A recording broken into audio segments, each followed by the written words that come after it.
Good morning everyone, welcome back to my channel R S blogs. আশা করছি তোমরা সবাই ভালো আছো, আমি অনেক ভালো আছি। এখানে হচ্ছে চকো হয়ে গেছে রেডি। চকোর টিফিন, বই খাতা সব গুছিয়ে দিয়েছি।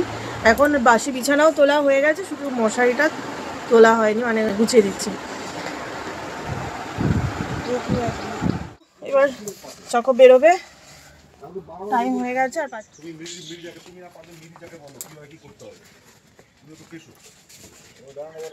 আর এইগুলো তো বস তো বলবেই, সব জায়গায় করা যায়।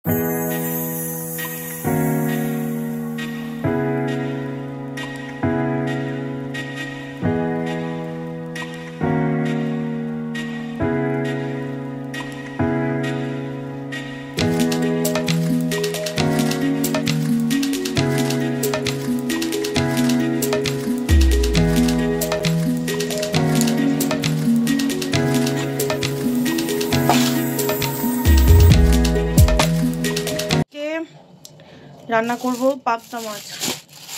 কি দিয়ে রান্না করব সেটা ভাবছি।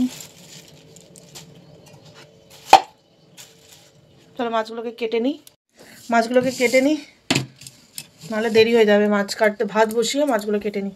আজকে দেখতে পারি সর্ষে দিয়ে করতে পারি পাবদা মাছ, দেখি বলতে পারছি না। চলো মাছগুলো কেটে নিই। মাছ কেটে ধুয়ে রাখা হয়ে গেছে। আর এখানে হচ্ছে এখন ভেন্ডি ভাজা, আর এখানে হচ্ছে ভাত। ভাতের মধ্যে ভেন্ডি, টমেটো আর আলু দিয়ে দিয়েছি সেদ্ধ।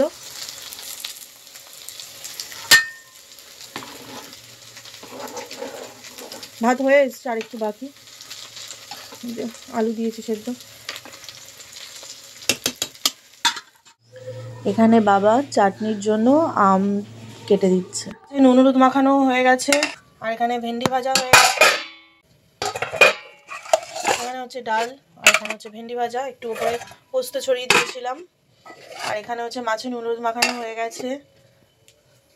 আর এখানে তেল গরম বসিয়ে দিয়েছি, যেটা আমাদের ভেন্ডি ভাজা করেছি না ওই কড়াইতেই দিয়ে দিলাম, আর চেঞ্জ করিনি।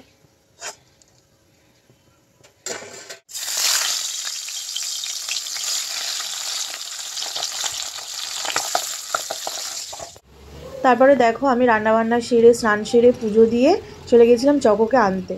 কি বলতো, স্কুলের সামনে অনেকক্ষণ দাঁড়িয়েছিলাম, 10 থেকে 15 মিনিট দাঁড়িয়েছিলাম। অটো টোটো কিচ্ছু পাচ্ছিলাম না। তো লাস্ট দেখলাম এই বাসটা আসছে, তো ঠিক আছে আমরা ওই জন্য বাসে উঠে গেলাম। আর আমরা সিট পেয়েছি একদম ড্রাইভারের পাশে। এইসবে বাস থেকে নামলাম, এখন হেঁটে হেঁটে যাচ্ছি। বাস থেকে নামলে না মানে কিছুটা হাঁটতে হয়। অটো থেকে নামলে যতটা কম হাঁটতে হয়, কিন্তু বাস থেকে নামলে একটু বেশি হাঁটতে হয়। চলো চলো তাড়াতাড়ি চলো, পাটা চালাও। তার মধ্যে চকো এত টিকিট করে হাঁটে। চলো তাড়াতাড়ি হাঁটো, চলো তাড়াতাড়ি যাচ্ছি। সেই রাস্তাটা হচ্ছে জঙ্গলের রাস্তা, দাঁড়াও দেখাচ্ছি তোমাকে। ঠিক আছে, জঙ্গল মাঝখান থেকে রাস্তা, আর এখানে হচ্ছে খাল। এটা অ্যাকচুয়ালি শর্টকাট হয়, ওই জন্যই এখান থেকে যাই। নাহলে ওই দিকটা থেকে ঘুরে গেলে না, ওই রাস্তা থেকে যদি ঘুরে যাই অনেকটা লেট হয়ে যায়, মানে অনেকটা হাঁটতে হয়। এটা তো শর্টকাট বলে একটু তাড়াতাড়ি হয়। কি করব, একটাও টোটো অটো কিছু পাচ্ছিলাম না। বাস সামনে এসছে, বাসে উঠে চলে এসছি। ওখান থেকে কিছুটা হেঁটে আসলাম, এখান থেকে সোজা একদম লাস্ট আমাদের বাড়ি যাই। বাড়ি গিয়ে তোমাদের সাথে আবার বাইরে এত পরিমাণে রোদ না, মানে কি বলবো, এতটা পরিমাণে রোদ। একটা থেকে পড়া তো, ও এখন ঠিক মতন মানে দুপুরবেলা আগে যখন গভীর ঘুমাতো, এখন তার সঙ্গে ঘুমাতে পারে না। সেই জন্য বলছে আমাকে কেন পড়তে দিলে, আমি ঘুমাতে পারি না। চকোর জন্য তো গ্লুকন্ডি নিয়ে গেলাম, আমি একটু আমার জন্য গ্লুকন্ডি করে আনি। হোমওয়ার্ক করতে বসেছে, কালকে হোমওয়ার্ক করেছে কিছুটা বাকি ছিল। ঠিক আছে, এবার আমারও মাথায় ছিল না যে হোমওয়ার্কটা বাকি আছে। চকোর দেখছি হোমওয়ার্ক চেক করতে করতে হট করে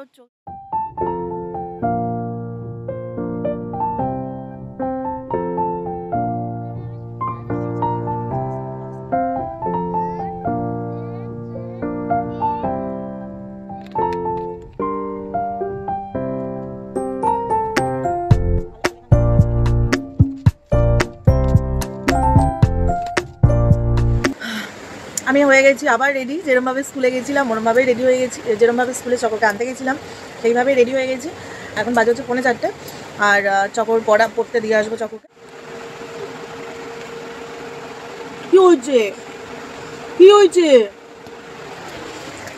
হয়ে গেছে এখন, চলো চলো এখন বাড়ি যাই।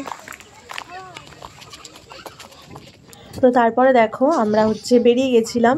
এই বেরোনোটা হঠাৎ করেই ঠিক হলো, তার কারণ হচ্ছে কালকে যাচ্ছি আমরা একটা জায়গায় ঘুরতে। তো সেটার জন্যেই আমি ভাবলাম যে আইব্রোসটা তো করা নেই, করতাম আরও কয়েক বছর বলছি সরি, মানে আরও কটা দিন পর করতাম, কিন্তু যেহেতু কালকে যাচ্ছি আর আইব্রোসটা একটু অল্প অল্প হয়ে গেছিলো তো খুব বাজে দেখতে লাগছিলো, তো সেই জন্য আমি ভাবলাম যে চলো তাহলে আইব্রোসটা করে আসি। তো সেইটাই আইব্রোসটা করতে যাচ্ছি, একটা দরকার। আর একটা দরকার হচ্ছে চকোর বার্থডে গিফট আমার তরফ থেকে, তো সেটা না দোকান থেকে আনা হয়নি, যেহেতু বার্থডেটা সেইভাবে হয়নি। তারপর বার্থডের দিন সারাটা দিন কারেন্ট ছিল না, তো সেই জন্য আর বার্থডের দিন আর করা হয়নি। তো ভেবেছিলাম যে পরেই নিয়ে আসবো। তো ভাবলাম সেই যখন একটা জায়গায় কালকে ঘুরতে যাচ্ছি, তো একেবারে ভাবলাম যে তাহলে ওইগুলো নিয়ে আসি। আইব্রোস করে তারপরে চকোর ওই জন্মদিনের উপহারটা নিয়ে আমরা বাড়ি ফিরছি, আর তোমাদের সাথে শেয়ার করছি। দেখো জন্মদিনে আমি চকোকে কি দিয়েছি। এটা নেওয়ার কথা ছিল, জন্মদিনের আগের দিন নেওয়ার কথা ছিল, কারণ আমি ফোন করলাম দোকানে, দোকানদার বললো আমরা দোকানে নেই, তো সেই জন্য আর আনা হলো না। তো তারপরে ভাবলাম সেই যখন জন্মদিনে কেউ আসছে না, এই হচ্ছে না সেই হচ্ছে না, থাক একেবারে পরেই নিয়ে আনবো, দোকানদারটা আসবে তারপরে। তো দেখো কি দিয়েছি আমি, দেখো একটা নুপুর, মানে পুরোটা আমি দিয়েছি বলা ভুল, কিছুটা রূপো ছিল, মানে কিছুটা বলতে দেখো চকোর জন্য একটা লকেট আছে, ওই লকেটের মানে লকেটের একটা গণেশের লকেট ছিল, তো সেটা চেঞ্জ করে আমরা বজরংবলীর নিয়েছি। অল্প একটুখানি রূপো ছিল, সেটার সাথে এটা মিলিয়ে মানে আরও রূপো মিলিয়ে এইগুলো নেওয়া হয়েছে। আর কেমন হয়েছে তোমরা কমেন্ট করে কিন্তু জানাবে, হ্যাঁ, যে আমার তরফ থেকে চকোকে এই জন্মদিনের গিফটটা দিয়েছি, আমার যেইটুকু সামর্থ্য, আমার সোনা দেওয়ার সামর্থ্য যবে হবে তবে আমি ওকে সোনা গিফট করব। আর এখন আপাতত এই রূপো দেওয়ারই মানে আছে, এটা সম্পূর্ণ আমার নিজের উপার্জনের টাকা দিয়ে আমি চকোকে গিফট করেছি। তো তোমরা প্লিজ জানিও হ্যাঁ কেমন হয়েছে।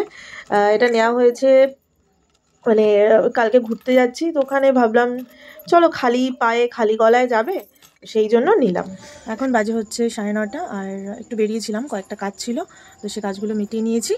আর কালকের জন্য খুব ভালো একটা ব্লগ আসছে, মানে কালকে আমরা একটা জায়গায় যাচ্ছি, তো তোমরা নেক্সট ব্লগে জানতে পারবে যে আমরা কোথায় যাচ্ছি, আর যেখানে যাচ্ছি সেখানে আমাদের কে থাকে, সব তোমাদের সাথে নেক্সট ব্লগে শেয়ার করবো, ঠিক আছে? চলো আজকে ব্লগটা তাহলে এই পর্যন্তই রাখছি, আবার দেখা হচ্ছে নেক্সট ভিডিওতে। ততক্ষণ সুস্থ থেকো, ভালো থেকো, গুড নাইট। Good night.